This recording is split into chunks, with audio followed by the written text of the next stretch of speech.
There comes a moment in life when you realize not everyone deserves access to the chapters you bled to write, and the day you understand that is the day your power stops leaking and starts rising. People think your story is entertainment. They think your pain is a conversation starter, your past a casual topic, your growth a public spectacle. They're wrong. Your story is currency, and the wrong hands can bankrupt you. Some people aren't listening to understand you, they're listening to you. And that's the part most people never recognize until the damage is already done. You think you're opening up, building trust, creating connection. Meanwhile, they're quietly taking notes, analyzing every crack, every hesitation, every wound. They're not hearing your story with compassion, they're hearing it with calculation. And once you realize that, you start looking at conversations differently. You stop offering unearned transparency. You stop believing that every ear is a safe place to land. There are people in this world who study you the way an enemy studies a map, just to figure out where the weak spots are. They ask you questions that feel caring, but their intentions are anything but. They want to know what broke you, not so they can help you heal, but so they know exactly where to attack if you ever stop being convenient for them. They want to know what you fear, not to reassure you, but to have leverage. And the moment your relationship with them shifts, that information becomes ammunition. Not everyone is applauding your honesty. Some are just gathering data. The truth is, some people want proximity to your story without earning proximity to your soul. They want access to the most delicate parts of you without giving anything real in return. They'll sit in front of you with a straight face, nodding, making you believe they're aligned with you. But behind that face is curiosity, not care, interest, not intention. Sharing your deepest experiences with someone like that doesn't create connection, it creates exposure. You end up emotionally naked in front of someone who only came to watch, not to protect. And this world is full of people who confuse access with entitlement. They believe that because they are present, they should be permitted to know everything. They believe that because you've spoken once, you owe them the whole story. But they weren't with you in the dark when you fought for yourself. They weren't beside you in the moments when breaking felt easier than breathing. They didn't bleed with you. So why should they get to read the chapters written in your blood? The truth is, you owe no one your pain on demand. You owe no one your past in detail. Your story is a privilege, not a right. When you share your story with the wrong people, you don't just lose privacy, you lose power. Because suddenly, someone else holds pieces of your life that they didn't earn, don't respect, and won't protect. And that's why so many people walk around feeling drained after sharing their truth they poured into hands that were never meant to carry them. You can be honest without being exposed. You can be open without being vulnerable to the wrong audience. Not everyone deserves the keys to your inner world. So let this be the shift. Start watching who listens to you and how they listen. Pay attention to the people who lean in with empathy versus the ones who lean in with curiosity. Pay attention to the ones who give insight versus the ones who just gather information. Your story is sacred, and the ones who truly care about you will treat it that way. The rest, they were never meant to hear it in the first place. Healing isn't a performance. It isn't something you owe the public, your friends, or the people who think they have a front row seat to your life. Healing is personal work, and personal work requires space, real space, sacred space. When you invite too many voices into that process, you invite noise. And noise disrupts clarity. You start questioning your own progress because you're busy filtering through everyone else's opinions. You start doubting your own steps because someone said you should have healed faster, differently, or more gracefully. And suddenly, what was supposed to be your restoration becomes a reaction to other people's expectations. The truth is, every time you share every detail of your healing journey, you're giving people the power to shape how you feel. They comment, they compare, they judge, and without realizing it, you internalize it. Their opinions become a weight, And healing is already heavy enough. You don't need commentary, you need calm. You don't need judgment, you need understanding. You don't need pressure, you need space. The outside world has a way of turning your personal victory into public debate, and nothing slows healing like the fear of being misunderstood or misinterpreted. Some people don't want to see you heal, they want to watch you struggle. They're not invested in your breakthrough, they're invested in your breakdown because it makes them feel better about their own stagnation. When you make your healing journey too visible, you expose yourself to people who feed off your vulnerability instead of supporting your growth. They turn your setbacks into stories and your progress into predictions. They don't see the fight it takes for you to show up every day. They only see the moments that serve their narrative. And that's why healing in private isn't selfish. It's self-protection. There's also a spiritual power in silence, an energy that grows when you're not constantly explaining yourself, defending yourself, or proving that you're changing. Some transformations only happen when your energy is focused inward, not outward. When the world isn't watching, you can be honest with yourself. You can cry, you can break, you can rebuild, you can grow without wondering if someone is going to question your methods, your timing, or your emotions. Privacy gives you permission to be human without performing strength you don't yet feel. And sometimes you stay quiet about your healing because you're still figuring out what the healing even means.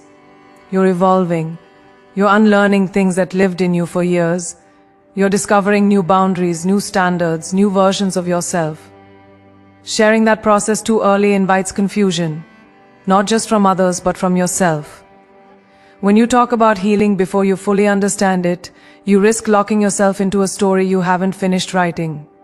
Healing shifts, and you deserve the freedom to shift with it, without having to update the world every step of the way. Most importantly, healing in private allows you to hear the one voice that matters most, your own. Without the criticism, the opinions, the comparisons, you begin to recognize what you truly feel, what you truly want, and what you truly need. You start making decisions for your future instead of decisions for your audience. You learn to trust your own intuition again. And that trust becomes the foundation for the kind of healing that lasts, not because others approved it, but because it was yours.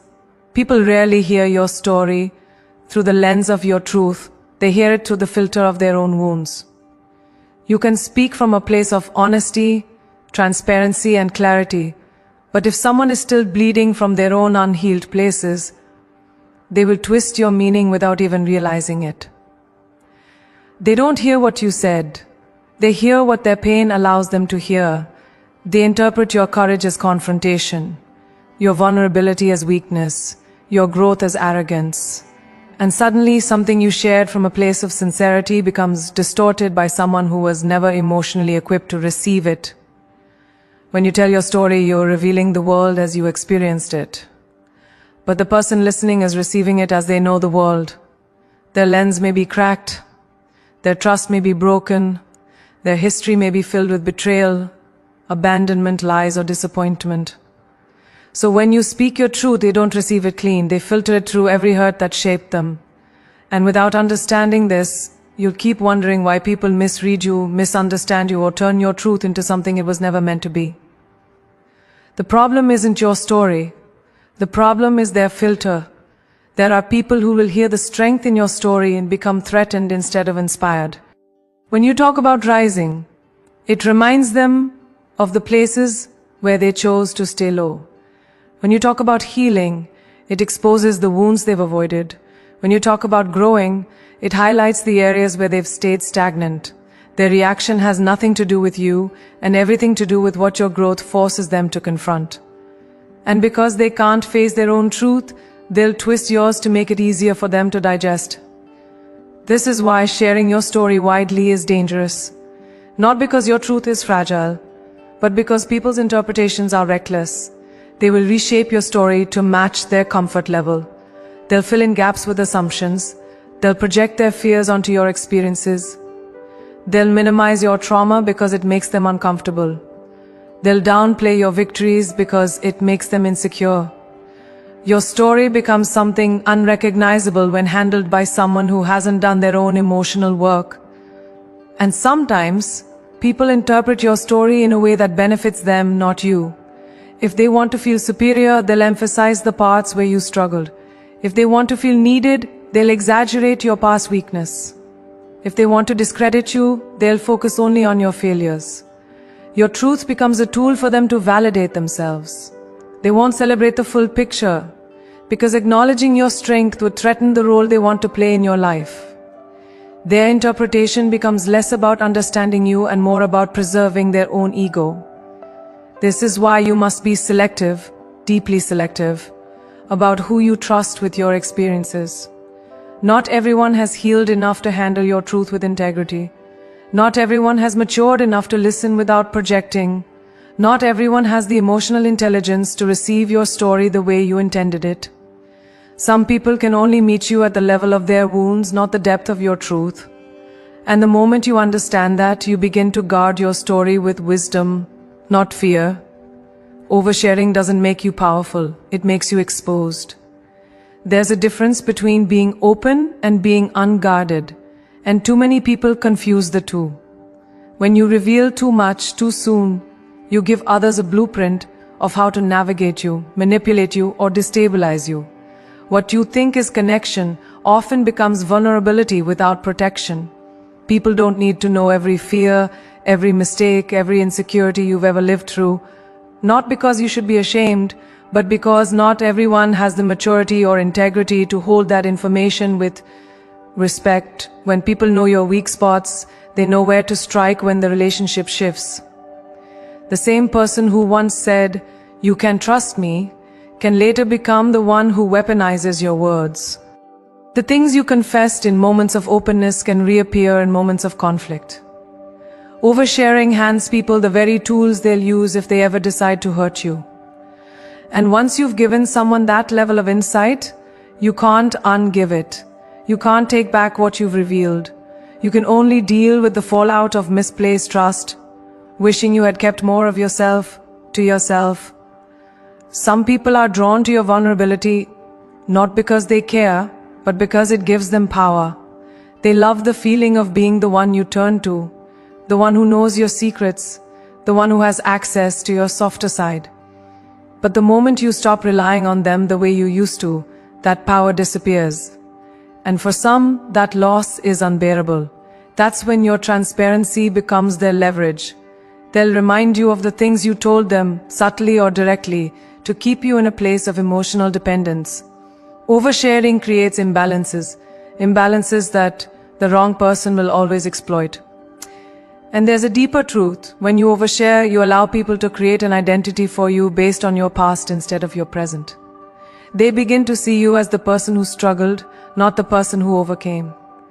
They hold you in the frame of your weakest moments, not realizing how much stronger you've become. They begin to define you by the stories you shared in moments of pain, and they cling to that version of you because it makes them feel more comfortable or more in control. Your evolution becomes invisible to people who only know you through the lens of your wounds. Oversharing also steals the mystery that protects your dignity. There is power in being a little unreadable, a little unpredictable, a little unknown. People respect what they cannot easily access. When you give away everything, people stop valuing anything. When you reveal every detail, they stop appreciating the depth behind what they see. Privacy isn't secrecy, it's strategy. It's the quiet confidence of knowing that your value doesn't come from how much you disclose, but from how much you withhold with purpose. And perhaps the most dangerous part of oversharing is that it gives people the illusion that they know you, even when they don't. They take the fragments you revealed and stitch together a version of you that fits their comfort, their assumptions, their narratives. They stop asking deeper questions because they believe they already have the answers. They stop seeing you as a layered human being and start seeing you as the story you told them in a moment of trust. When you overshare, you don't just expose your past, you limit your future in the eyes of those who were never meant to hold the full truth of who you are. You are a work in progress, and there is nothing weak, wrong, or shameful about that. But the danger comes When you share your story with people who treat your progress like it's your permanent identity. You may be in the middle of rebuilding, redefining, rediscovering who you are, but if you share too early, people freeze you in the state they met you. They stop seeing your potential and start seeing your process. They assume that the chapter you're living right now is the whole book. And once people lock you into a version of yourself, it becomes much harder for them to recognize the person you're becoming. When you reveal your story while you're still healing, still learning, still figuring out which direction you are headed, people feel entitled to interpret your life from the outside. They pick apart your decisions because they don't understand the context. They question your timing because they don't know the battles you've already survived. They judge your progress because they don't see the internal work you're doing. When you share unfinished pieces of yourself, you give others the chance to critique a masterpiece that isn't done yet. A masterpiece that was never meant for their approval. People often misunderstand transitions because transitions look messy. Growth sometimes looks like confusion, like backtracking, like inconsistency. When someone meets you during a moment of transition, they might assume that your uncertainty defines you. They don't realize that transformation requires moments of chaos. They don't realize that becoming someone new means breaking patterns, letting go of old identities, and learning new truths about yourself. They don't realize that what looks like instability is actually the groundwork for strength. And when people can't see the bigger picture, they misinterpret the middle. And the middle is the most misunderstood part of any journey. It's the part where you're no longer who you were, but not quite who you're becoming. It's the part where things don't make sense yet, even to you. It's the part where you might be tired, unsure, hopeful, afraid, all at the same time. Sharing your story in these moments invites opinions, confusion, and criticism from people who don't know what it takes to evolve. They see your rebuilding process as weakness, not realizing it's the most courageous work you'll ever do. When you keep your story private during these stages, you give yourself the freedom to grow without being defined by anyone else's understanding or misunderstanding of you. You protect the space you need to experiment, to change direction, to make mistakes, to outgrow old versions of yourself without someone reminding you who you used to be. Privacy gives you room to evolve without the pressure of an audience expecting you to stay the same. It allows your transformation to unfold naturally, instead of being shaped by external voices that don't know your journey. And sometimes, the reason you don't share your story yet is because you haven't even processed it yourself. You're still learning what it means. You're still discovering what it taught you. You're still figuring out what this chapter represents in the bigger story of your life. Sharing too soon can interrupt your own understanding. It can pull you out of the internal reflection you need to gain clarity. It can make you explain things you haven't fully grasped. Your growth deserves time, your story deserves maturity, and your future deserves the peace that comes from letting your transformation solidify before the world has anything to say about it. When you choose silence, you learn more about people than you ever could through words. Silence is revealing. Silence exposes motives. When you stop explaining yourself, stop oversharing, stop giving play-by-plays of your life, you begin to see who is genuinely connected to your spirit and who is only connected to your story. The people who truly care don't need the details. They feel your heart even when you say nothing. The ones who only came for the information, the updates, the inside access, they drift away because your silence starves the part of them that was never for you. Your quiet becomes a filter, separating the genuine from the curious. There is a power in being supported without being interrogated. Some people will stand by you even when they don't know what you're battling. They sense the shift, they respect the distance, and they honor your boundaries without taking it personally. They don't push for explanations or demand answers. They don't guilt you for not sharing more, they simply show up. Their presence speaks louder than questions ever could. These are the people who see you beyond what you've been through. They don't need your story to validate their loyalty. They need only your existence, your energy, your essence, on the other hand. Silence exposes the ones who are only around for entertainment. When you stop giving them updates, their interest fades. When you stop sharing your struggles, their sympathy disappears. When you stop telling them your dreams, their encouragement goes silent. People like this aren't connected to you. They're connected to the drama, the chaos, the vulnerability you offered them. Your story made them feel useful. Your openness made them feel important. But your silence, it makes them irrelevant. And that's why they fall away. Not because you changed, but because you stopped feeding something in them that was never healthy to begin with. Silence also teaches you who respects your growth enough to give you space. True support isn't loud. It isn't invasive. It isn't demanding. It's patient. It's understanding. It's steady. When you pull back to work on yourself, the right people won't accuse you of being distant or cold. They'll trust that you're doing what's necessary. They'll hold space for you without needing to know every detail of what you're processing. Their love isn't conditional on access. Their loyalty isn't dependent on information. They support you because they see your intention, not because they need your story to feel connected. When you stay silent, you also discover who genuinely believes in your strength. These are the individuals who don't need the backstory to trust your decisions. They don't need explanations to stand with you. They don't need context to believe in you. They understand that your life has layers they will never fully see, and they honor that. They don't pressure you to open up. They let you come to them when you're ready. Their presence becomes a safe place, not because of what you tell them, but because of how they treat you, even when you tell them nothing at all. And the most transformative part of silence is this. It reveals who loves you for who you are, not what you reveal. Anyone can care about you when they know your struggles, your fears, your history. But it takes a different kind of love to stand beside you, without needing to dissect your past or analyze your present. When you go quiet and someone still chooses to hold your hand, still chooses to show up, still chooses to respect your journey even without understanding it, that's real. Because their loyalty isn't rooted in your story, it's rooted in you.